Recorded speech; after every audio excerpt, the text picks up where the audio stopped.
ان دونوں کیفیات کو جمع کر لیجئے۔ پہلی کیفیت وہ یہ احساس کہ میرے رب نے کہیں مجھے چھوڑ تو نہیں دیا، یہ تشویش، یہ اضطراب کہ عشقست و ہزار بدگمانی۔ دوسرا احساس یہ کامیاب ہو سکوں گا، اتنا بڑا بھاری بوجھ اٹھا سکوں گا، کیا یہ مشن، اس کی ذمہ داری میں ادا کر سکوں گا؟ یہ دوسری تشویش ہے، اور اس میں ہمت کا کچھ جواب دے جانا، جیسے کہ نیورستینیا کا لفظ میں نے استعمال کیا۔ ان دونوں کیفیات کو جمع کیجئے تو اب صوفیاء کی ایک اصطلاح کے حوالے سے بات سمجھ میں آئے گی۔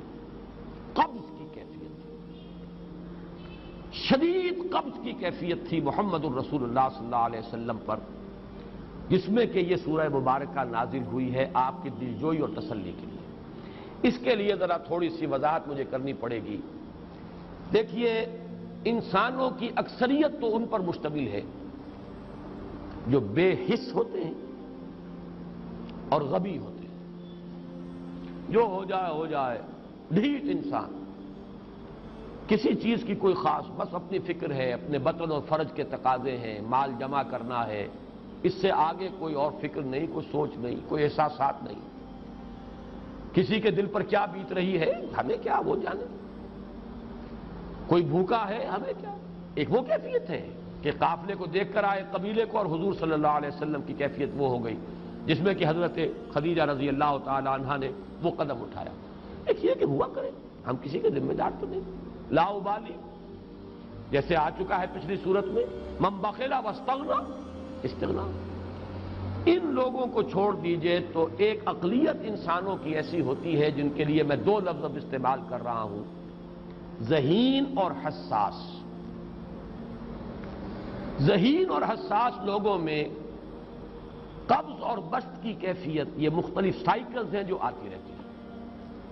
کبھی طبیعت میں پشمردگی ہے، دل بجھا ہوا سا ہے، کچھ نا امیدی سی ہے، خود اپنے اوپر اعتماد کی کمی محسوس ہو رہی ہے، مجھ میں صلاحیت نہیں ہے، میں کچھ نہیں کر سکتا، اب تک جو کچھ کیا بھی ہے، امنگ بھی ہے، امید بھی ہے، روشن پہلو نظر آ رہے ہیں۔ قبض کی کیفیت میں تاریک پہلو نظر آتے ہیں، مایوسی کے پہلو نظر آتے ہیں، پیسیمزم کی کیفیت۔ اور یہ جو بسط کی کیفیت ہے، اس میں روشن پہلو، دیکھو یہ بھی تو ہے نا، آخر یہ بھی تو ہوا ہے، اور بھی ہو سکتا ہے، آخر اب تک میں نے یہ کام بھی تو کر لیا، آگے بھی مشکل آسان ہو سکتی ہے۔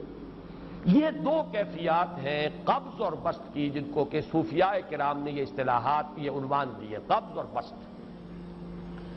جتنی انسان کے اندر حساسیت کی کیفیت زیادہ ہوگی، ذہانت زیادہ ہوگی، اتنا ہی یہ جو ویوز ہیں اس کی ایمپلیٹیوڈ زیادہ ہوتی ہے۔ کم ذہین انسان ہے، کم حساس ہے، آئیں گے تو صحیح ہے، لیکن یہ کہ وہ ویو جو ہے اس کا ایمپلیٹیوڈ جو ہے اس کے اندر اوپر اور نیچے کی کیفیت زیادہ نہیں ہوگی۔ لیکن جتنا یہ معاملہ بڑھتا ہے، یہ جو ویو ہے اس کے ایمپلیٹیوڈ بڑھتا چلا جاتا ہے۔ لیکن نارمل انسان کا معاملہ یہ ہے کہ یہ حدود کے اندر رہے، اسی کی ایک کیفیت جو ہے ایب نارمل جب ہو جاتا ہے، یہی ہے جو جدید ہماری جو سائیکولوجیکل میڈیسن ہے اس میں اسے مینیکس ڈپریسو سائیکوسس کہا جاتا ہے۔ مایوسی ہوئی تو اتنی ہوئی کہ جیسے کمر ٹوٹ کر رہ گئی، اور اسی ڈپریشن میں ہوتی ہیں خودکشیاں، خودکشی کر جاتا ہے، ڈپریشن۔ کچھ روشن پہلو نظر ہی نہیں آ رہا، کوئی امید کا پہلو نظر ہی نہیں آ رہا، کوئی صورت نظر نہیں آتی، کوئی امید بن نہیں آتی، کس طرف جاؤں، کدھر دیکھوں، کسے آواز دوں، اے ہجوم نامرادی، دل بہت گھبرائے ہیں۔ اور جب آدمی محسوس کرتا I can't face these realities، he commits suicide۔ یہ اور جب کیفیت ہوتی ہے انشراح کی تو آدمی خوب بھاگ رہا ہے، دوڑ رہا ہے، امنگ ہے، محنت ہے، دوڑ رہا ہے، امیدیں ہیں، اب ہر چیز کا روشن پہلو نظر آ رہا ہے۔ عجیب ہے یہ۔ اصل میں مجھے کچھ تجربہ بھی ہوا ہے، ہمارے خاندان میں بھی یہ مرض موجود رہا۔ میرے والد مرحوم کافی طویل عرصے اس مینیک ڈپریسو سائیکوسس کے مریض رہے۔ کچھ ہوتا ہے یہ معاملہ، ویسے بھی شاید ہمارا خاندان جو ہے اس کیٹیگری میں آتا ہے جس میں ذہانت نسبتاً کچھ زیادہ ہے، حساسیت بھی نسبتاً کچھ زیادہ ہے۔ یہ دوسری بات ہے کہ کوئی شخص جو ہے یہ فلسفے کے طور پر اختیار کر لے کہ اپنے آپ کو ڈھیٹ بنا لینا ہے، یہ فلسفہ بھی بن سکتا ہے، لیکن یہ ہے کہ اگر آدمی چھوڑ دے اپنی طبیعت کو تو یہ دونوں کیفیات آتی ہیں۔